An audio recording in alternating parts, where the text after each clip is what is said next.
At my sister's engagement party, she raised a glass and called my career a charity case, in front of our entire family. I'm Isabel, and I've stayed quiet for years. But when she broke into my company records, she didn't just find a name, she found out who really built it. Can siblings ever come back from betrayal that deep? What would you have done if someone you loved tried to rewrite your legacy? Let's go back to the moment the glass first cracked.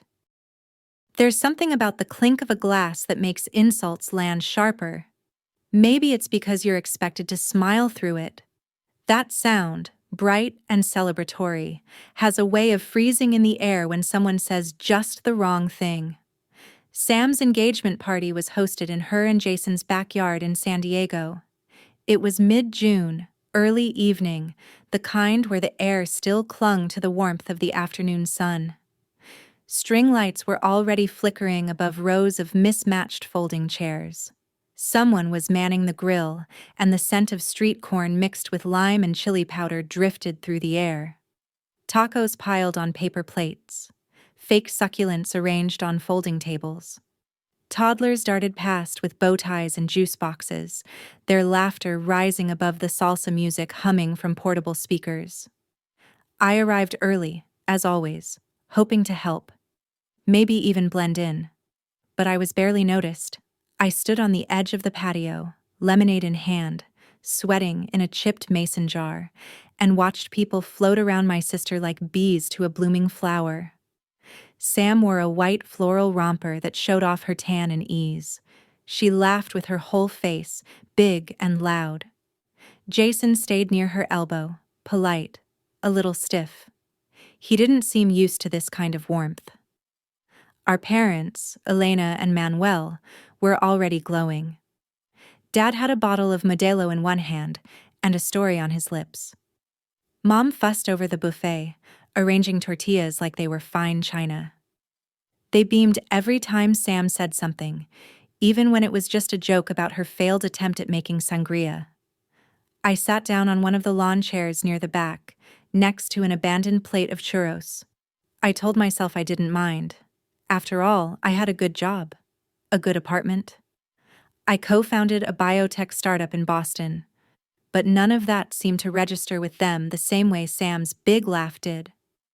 The toasts started. Jason cleared his throat first, thanking his parents, especially his dad, Dr. Merrick, who smiled in that reserved way older CEOs do. Then Jason thanked Sam. His words were sweet, a little rambling, but full of heart. Then Sam took the mic. She didn't need to read anything. Her words danced. Funny, self-deprecating, crowd-pleasing. She teased Jason's hairline, their first date disaster, Mom's obsession with centerpieces.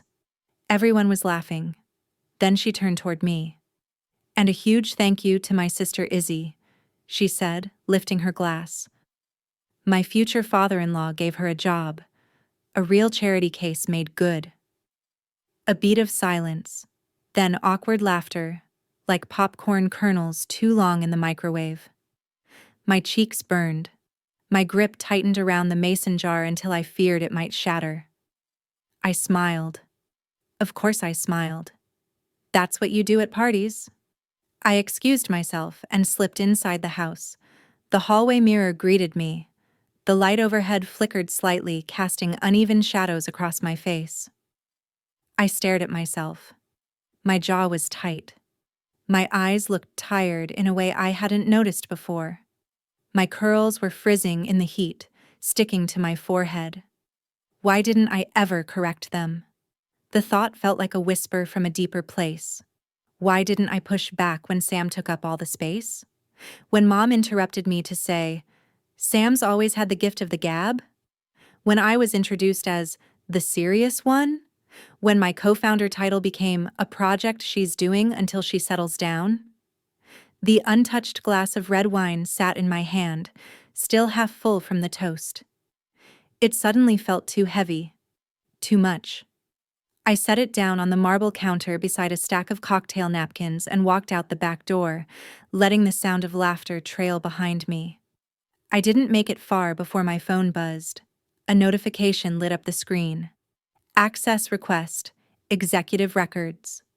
User, SF Flores, Sam's login. She worked in HR, technically. She wasn't supposed to access those files.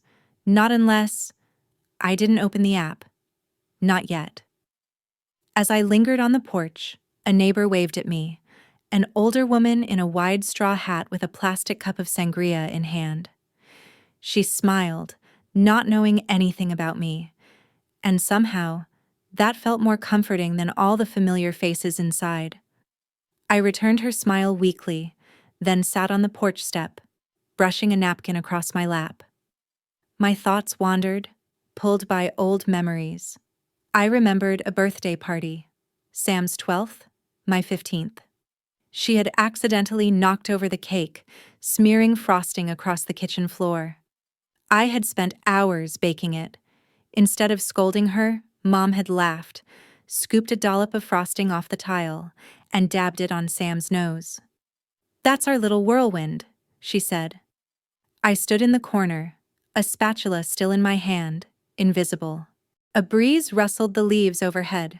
Somewhere behind me, a guest called out for more guacamole, and I heard my father chuckle. Izzy was always the shy one, he used to say when people asked about us. It wasn't said with malice, just finality. That kind of softness, said often enough, wears grooves into who you think you're allowed to become. A child toddled by holding a plastic figurine, a miniature glass unicorn. It caught the porch light just right.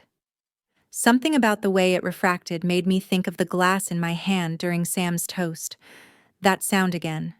That flash of shame. A part of me wanted to storm back in and call Sam out. Ask her what gave her the right. But instead, I just sat there, pressing the coolness of my phone to my cheek, grounding myself. Then, that notification again.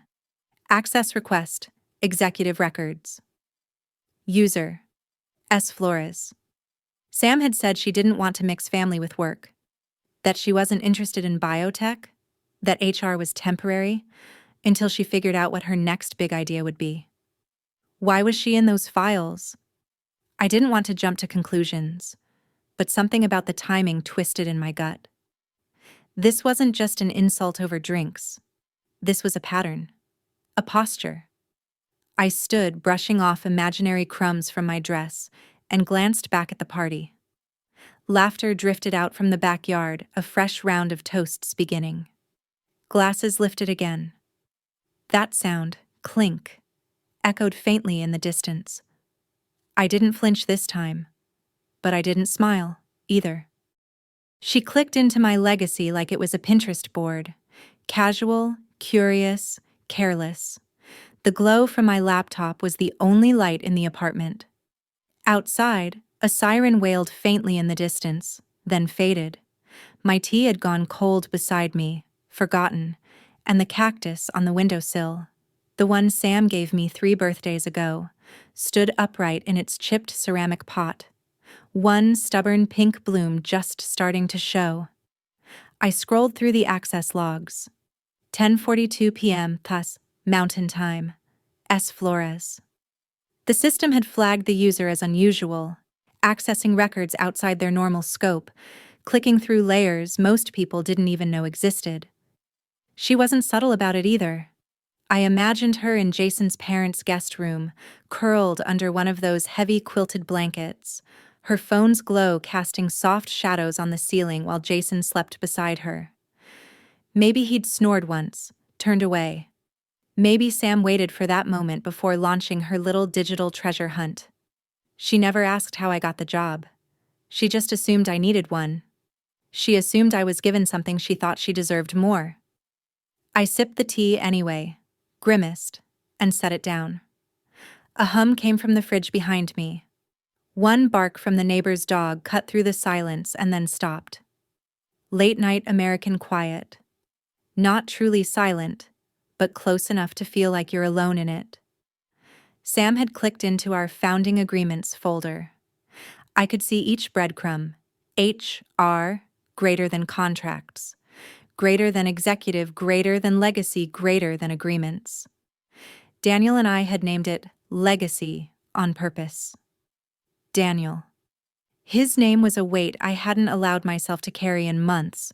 We'd built Merrick Biotech from nothing but late-night burritos and lab notes scribbled on pizza boxes. We knew we were making something big. He told me once, "You're the engine, Izzy. I'm just a hood ornament." But still, when it came time for public faces, I let him take the front. The mission was more important than my name. Now, as Sam scrolled past titles and pay brackets, she found it. foundercontrol.pdf. She opened it. My name, right there, next to Daniel's. Equal signatories. We had agreed early on that I'd stay out of the spotlight, but behind the firewall, behind every board decision, there I was. Not a charity case, a founder. The session timed out after 3 minutes. I watched the log flicker to inactive. She didn't download anything. Yet. But the system auto-saved a snapshot of what she saw. The private alert came a second later. File accessed. foundercontrol.pdf. User, SFLORESI didn't panic.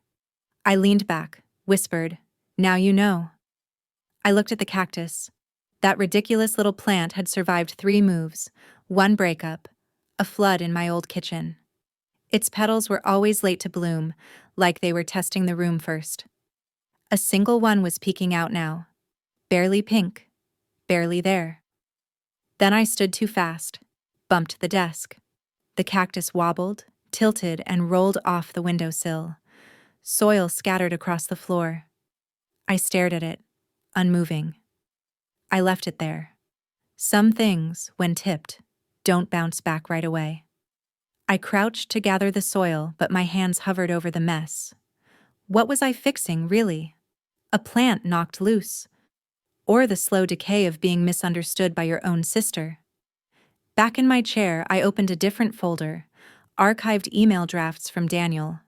I wasn't supposed to keep them, but I had. One from 2019 blinked open. Subject line, visibility. He wrote, "There will be a time when your name matters more than mine. Be ready for that. Be okay with it taking longer than it should." I stared at those words for a long time.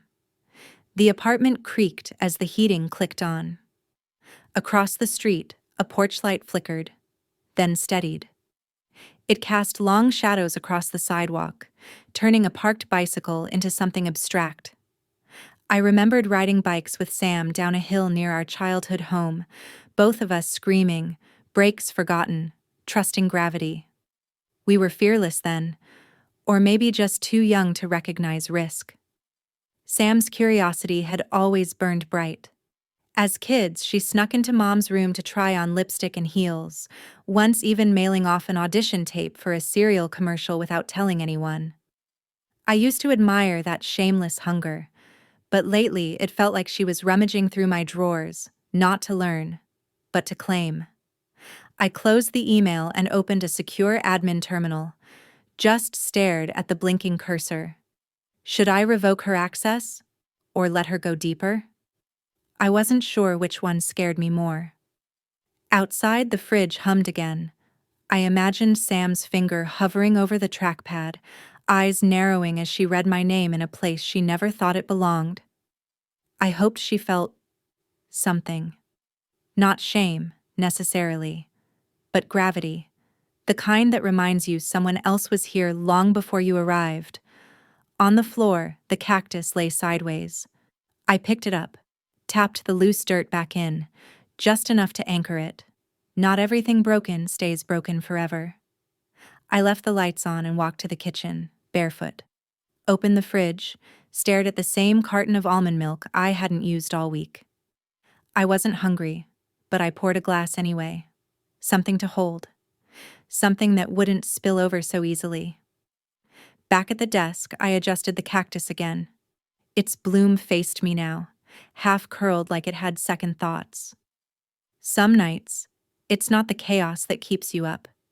It's the clarity. And clarity, I've found, is rarely kind, but always honest. Sam didn't come to apologize. She came to confront, And worse, she came prepared. She arrived 10 minutes after I finished skimming the quarterly report. No knock, no pause, just the click of heels on the polished floor and the swish of glass sliding open. My office, normally a sanctuary of climate-controlled silence and foggy Portland views, felt suddenly too clear, too exposed. "I read it," she said, standing in the doorway like she still wasn't sure how angry she wanted to be. I didn't look up right away. Let her simmer for a moment. "Did you understand it?" Her mouth tightened. She stepped in, let the door whisper shut behind her. "You lied to me." My fingers brushed the edge of the standing desk. "I didn't lie. You never asked." "That's not the point." She crossed the room. Her reflection caught in the glass wall behind me, two versions of her. One sharp, one warped. I gestured to the chair. She didn't sit. "We were supposed to be a team," she said. "You knew I wanted in, and you just went around me." "You weren't ready," I replied. "And I didn't want your ambition crashing into what we were building." Sam scoffed. "No, what you were building. You always played small, Izzy. You disappeared into the background, then got mad when no one clapped." "I wasn't small," I said. "I was careful. That's different." Silence. Then a soft knock. My assistant Jordan peeked in holding 2 coffees. "Morning, oat milk latte and—" "Black," I said. Sam waved hers away. Jordan left, tension trailing like perfume. Sam leaned on the edge of my desk. "Do you remember prom?" That caught me. "What is that?" "The scholarship form. The one Mom sent in with your essay and my name." Have you ever been quietly replaced by someone you love while everyone else just watched? If that moment lives somewhere in your memory too, leave a comment number 7 below. Now, let's stay with me a little longer. I stared at her. "You said it didn't matter." I lied. She looked away, out at the misty skyline. "It always mattered." We sat with that. She exhaled. "You want me to be proud of you now?" I shook my head. "I don't need you to be proud of me. I need you to stop stepping on people just to hear the sound." She didn't have a comeback for that. Her jaw moved like she wanted one. But instead, she just turned. Walked to the door.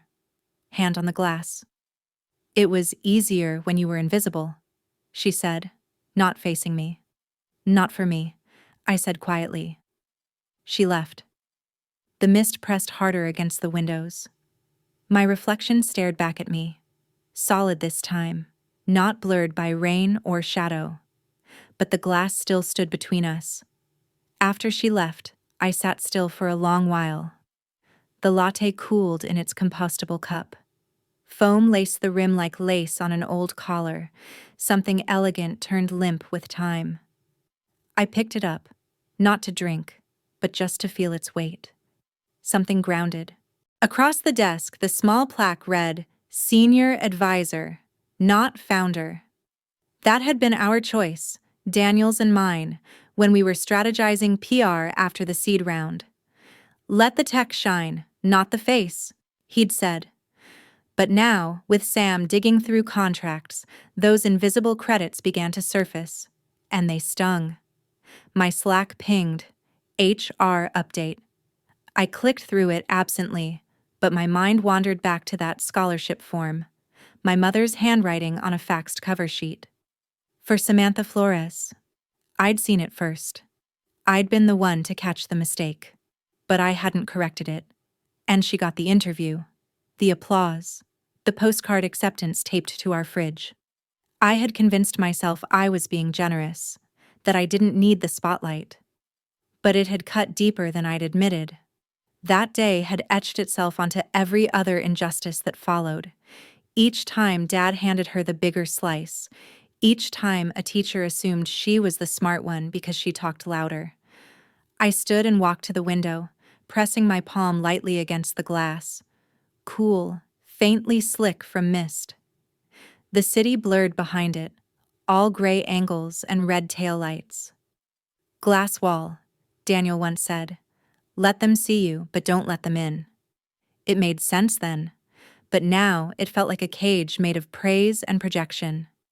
Back at my desk, I opened our original investor deck. Slide 3. Team. My name. No photo. His face, smiling confidently. The branding is clean. The story is neat. My phone buzzed again.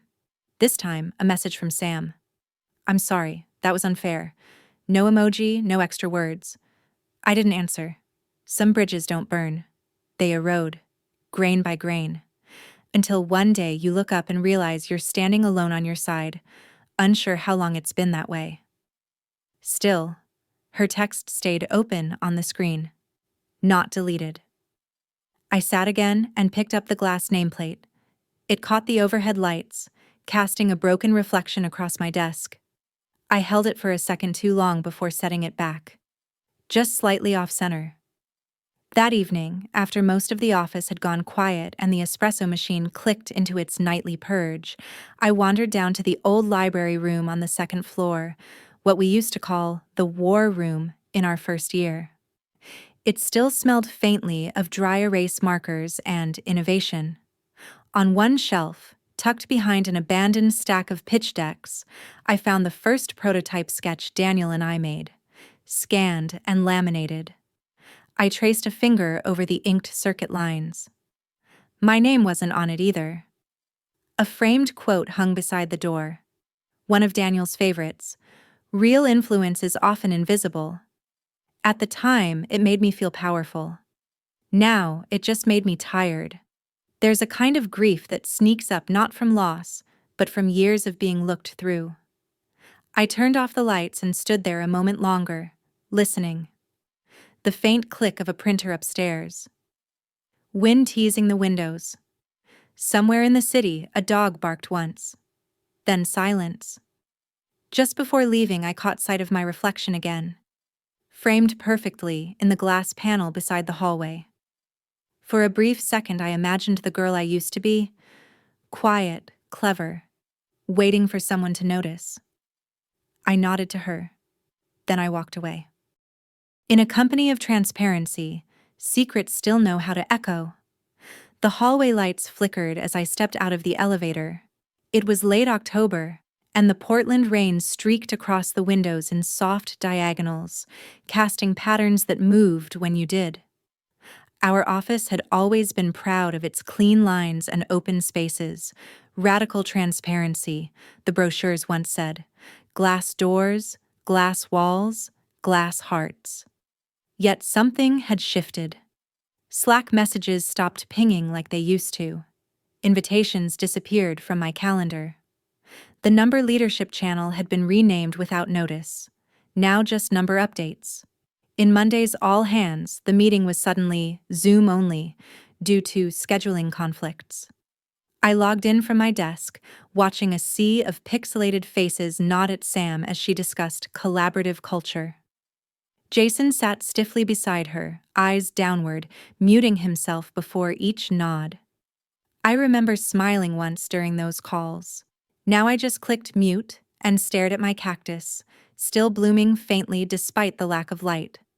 On the screen, Sam was mid-sentence. Leadership, I believe, is about visibility, ownership, making hard choices. Her voice carried weight. I used to finish her sentences. Now they were knives. Afterward, a junior engineer, Devin, I think, stopped by the coffee machine near my office.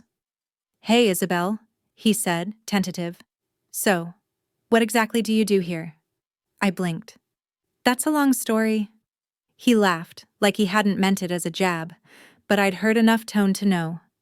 Later, Layla from HR popped into my inbox. Hi, Isabel. Would love to schedule a quick wellness check-in. With an emoji smile. Polite. Distant. Like a doctor knocking on your door with gloves already on. The worst part wasn't the silence. It was the mutating shape of it. People started treating me like I'd already left. A ghost with a desk nameplate. The break room fridge didn't have my almond milk anymore. Someone had taken my mug. So I hosted a Coffee with Isabel chat that Thursday. 12 invites. 2 people came. One of them sipped from a glass tumbler I recognized, same as the engagement party set. Clear with a ridged base, memory and mockery in one hand. I kept the conversation light. Bagel Friday debates, the Fitbit challenge that hadn't been tracked in weeks, small talk about seasonal coffees, but every sentence landed crooked. Too much effort from me, not enough return. At one point, I watched the way the glass in her hand caught the light, and I thought, Sam would have laughed at that moment, would have whispered something sharp. And the truth is, I missed her. I missed the way she made noise in rooms that felt like silence. But I didn't miss being erased inside them. So when I saw the ops alignment meeting scheduled for 2 p.m., no invite attached, I didn't ask. I walked in. The room was already buzzing when I arrived. Sam sat near the head of the table, Jason beside her. A few department leads scattered around, posture stiffening when I entered. I didn't sit. I didn't even hesitate. I co-wrote the architecture of this company, I said. My voice was calm, low, and deliberate. And I'm done pretending I didn't. Silence. Nobody clapped. But nobody objected. I left the room before anyone could speak. The echo of my boots on the tile was the loudest sound in the building. That night, the office dimmed as I lingered at my desk. My inbox blinked. New message. Subject: Isabel. We need to talk. Just you and me. RM. But somehow, I knew the glass would break before it cleared. Layla's office was neutral beige, the kind of color that says everything and nothing at once. A box of tissues sat perfectly angled on her desk. Scented diffuser in the corner. Lavender, maybe, or something like it. I sat across from her, legs crossed tightly.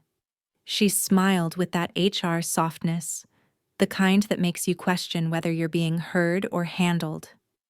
This is just a quick wellness check, she said. We've had some feedback that leadership transitions have been confusing. Confusing, I echoed, almost amused. Noted. She nodded like we were on the same team, like this wasn't a sanctioned exorcism of my presence from the org chart. I left after 15 minutes, her clipboard untouched. I ended up in the 4th floor bathroom, locked the door behind me, stared at my reflection. Too much concealer today. Or maybe it was just the overhead lights. Too honest. I pressed cold water to the back of my neck. There's something intimate about fluorescent silence, the way it doesn't ask for anything. I let it hold me a moment longer before stepping out. Back at my desk, the plant was drooping. I hadn't watered it in weeks. No one had mentioned it. The little ceramic pot read, "You grow, girl." Ironic.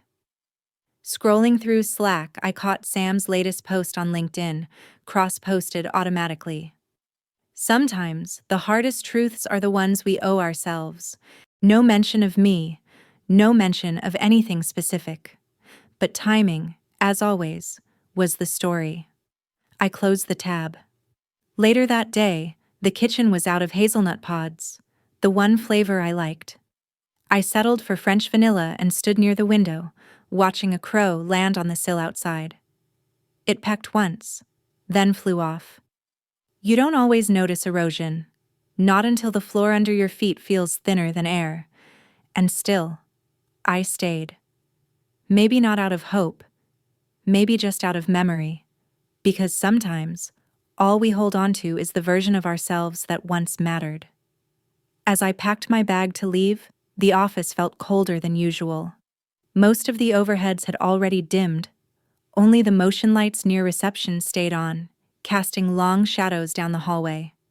I passed the lobby display, framed photos of product launches, award ceremonies, smiling faces frozen in moments of triumph.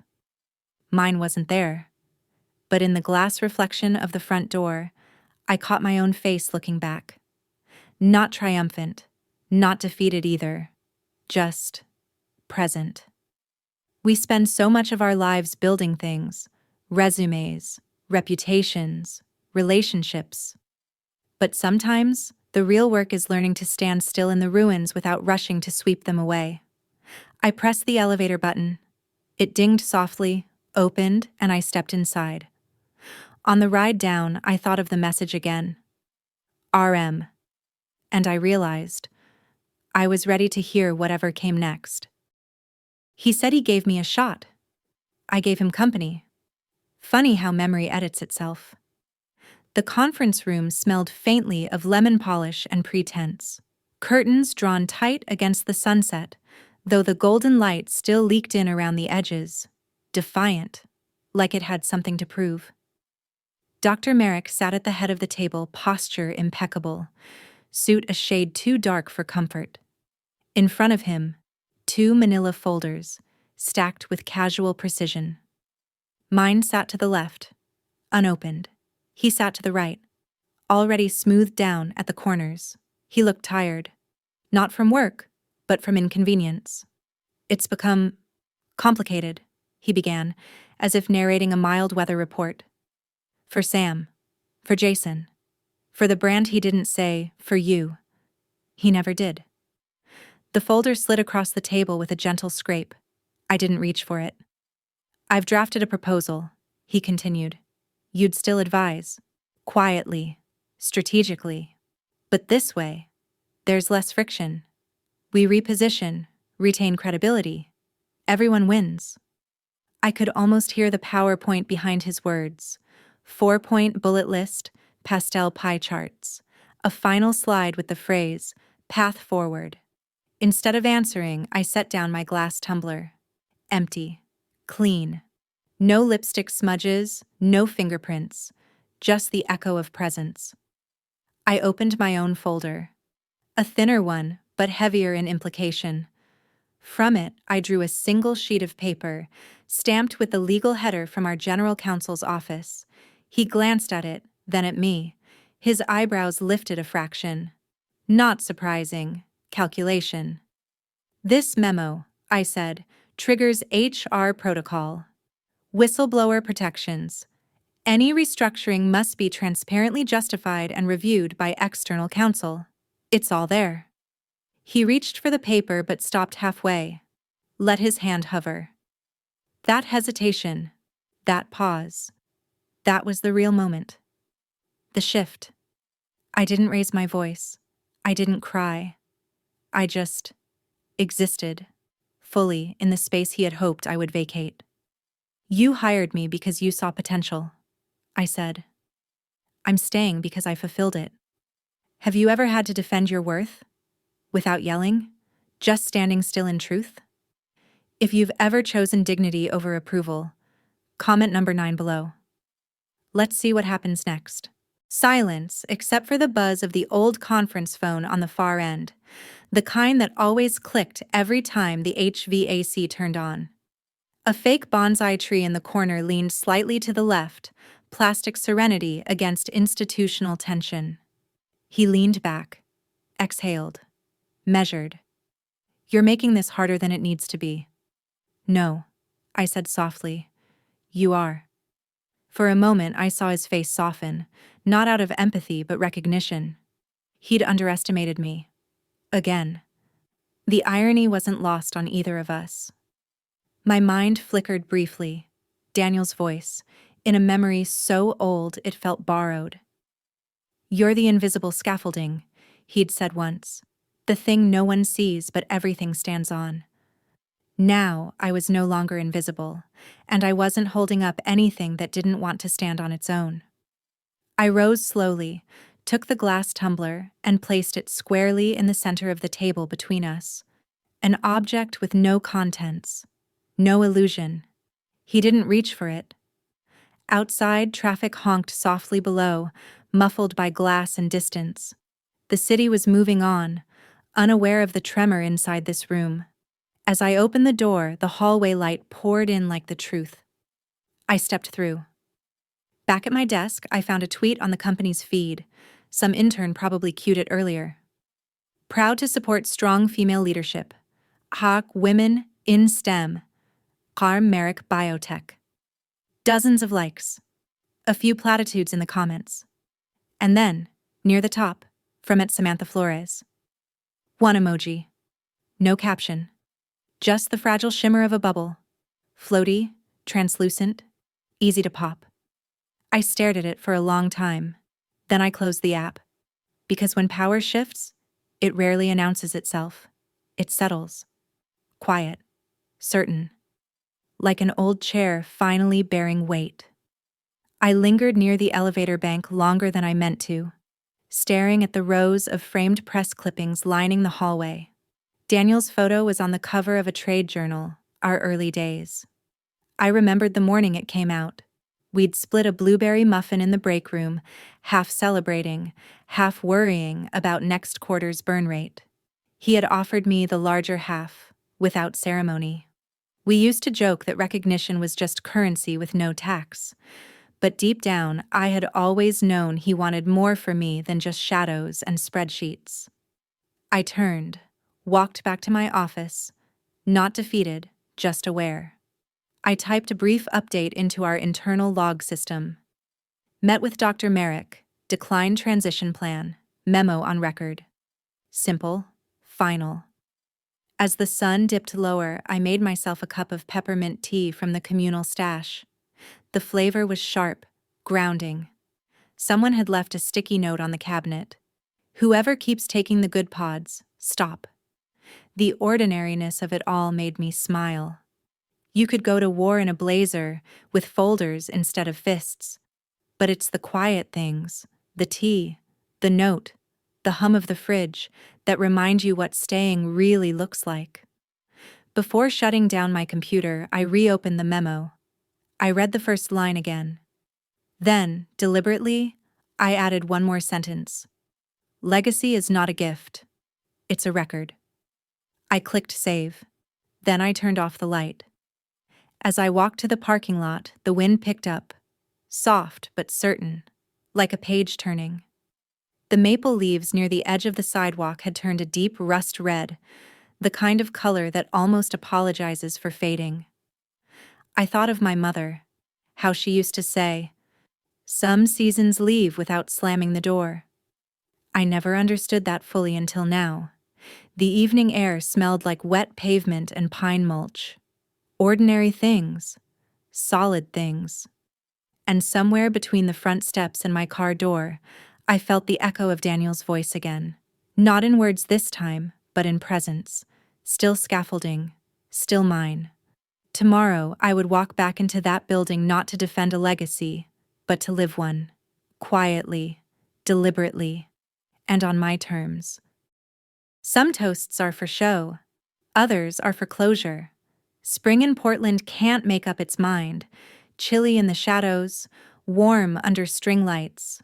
From the rooftop of Merrick Biotech, the city spreads below like a soft puzzle. Cranes in the distance, streetcars sliding past rows of dogwood trees in bloom. Tonight, the skyline blushes gold and pink, as if Portland itself is trying to look celebratory. 5 years. That's what we were marking. 5 years since the launch. 5 years since the napkin sketch. 5 years since I became half visible. The jazz trio near the rooftop's edge plays something mellow and nostalgic. Ella Fitzgerald, maybe. Bistro tables are dressed in white linens, tiny place cards balancing beside plates of lemon petit fours and glass flutes of strawberry gin spritz. Someone's toddler breaks away from the dessert line and chases bubbles through the crowd. No one stops him. He giggles as if the bubbles are applauding him. I hold my speech in one hand, folded into fourths. Not because it's long, it's barely half a page, but because I need something to do with my fingers. The stem of the glass is too smooth, too easy to shatter. Dr. Merrick gives the opening remarks. Polished, brief, with just enough warmth to make people forget his PR team wrote most of it. He nods toward me near the end, says something about vision behind the curtain, and the audience gives a soft clap. Polite, practiced, expected. Then he hands me the mic. I clear my throat. My heart isn't pounding. It still isn't either. Just there. Present. To every unseen hour, I begin, voice steady. Every draft that wasn't saved, every name not printed but present in the code. Someone near the bar nods. Another lifts their glass slightly. There's a pause before the first clap. Then a few more. Enough. I step back. Set the mic down. No grand finish. No hashtag ready quote. Sam stands near the railing, facing the skyline. She wears a soft blue jumpsuit that looks expensive in an understated way. The kind of thing she would have borrowed from my closet 10 years ago and forgotten to return. She doesn't look at me until I'm close enough to hear her breathe. She starts, then stops. Her fingers drum lightly on the metal railing. Rethinking what fairness looks like. I nod. Me too. Turns out it's not the same for everyone. She doesn't flinch. Don't apologize. I don't expect her to. We stand in silence, watching the pinks in the sky fade to lavender. Someone opens a champagne bottle across the patio. People cheer. Someone drops a glass. The moment passes. I walk past the dessert table. Our parents have finally arrived. Elena fussing over napkins, Manuel pretending to enjoy ginger cookies. Jason offers me a half smile from behind a fern. I return it with the same weight. Not heavy, not light, just accepted. I pour myself a drink. Not because I need one, but because the motion is familiar. I reach for the same style glass we used at the engagement party, the one Sam held when she made her little joke. This time, it's filled with something I actually chose. The rim meets my fingers just so. I walk to the edge of the roof and clink it gently against the metal post. Just once. No speech, no performance. Just a note to the night. I leave the glass on the ledge, right where the last of the light catches it. I don't watch it fall. I don't need to. Downstairs, people are still dancing. A child's laugh lifts again, chasing the last few bubbles before they vanish into dusk. Some things don't break. They just float away. I wandered toward the buffet. The petit four looked too perfect to eat. Miniature cakes with gold leaf, tiny lemon tarts, and pink macarons arranged like some edible constellation. A woman from accounting was talking about her daughter's piano recital. The rhythm of everyday life, bubbling just below the celebration. A breeze tugged at my hem. Somewhere in the distance, a dog barked. Not frantic, just claiming its corner of the world. I passed the gift table. Someone had brought a book of women founders, ribbons still untouched. Another had framed a picture from the early days. Me, Daniel, and a dry erase board with arrows going everywhere. We looked like kids playing with seriousness, but we weren't. Near the far corner of the terrace, Sam lingered again. She wasn't mingling, just observing.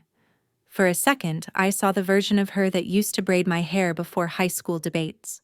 She once held my hand behind the auditorium curtain and whispered, "You've got this." I didn't win, but I never forgot that moment. Sometimes love wears the wrong outfit. Sometimes it forgets the words. Jason stood nearby, fiddling with a boutonniere he clearly didn't want to wear. He caught my glance, raised a polite brow. I returned it. Neutral. We were learning, all of us, how to be in the same room without needing to perform. My parents hovered near the dessert tray. Elena was dissecting a strawberry tart like it held clues. Manuel nodded along, eyes glazed with sugar and something older. They didn't say much, but they were here. For years, I chased silence because it felt safe. Tonight, it felt honest. I walked once more toward the ledge. The sky had softened into a deep periwinkle, the kind of color that makes you believe dusk has a heartbeat. The glass I'd set earlier was still there, kissed by the last warmth of the day. No one had touched it. It gleamed like a held breath. Behind me, the party continued, but I didn't need it to define me. I touched the rim again. Soft, simple, certain, and walked away. As the sunset kissed the rooftop, I left the glass on the ledge, not to end anything, but to gently close a chapter of quiet effort, patient strength, and self-definition.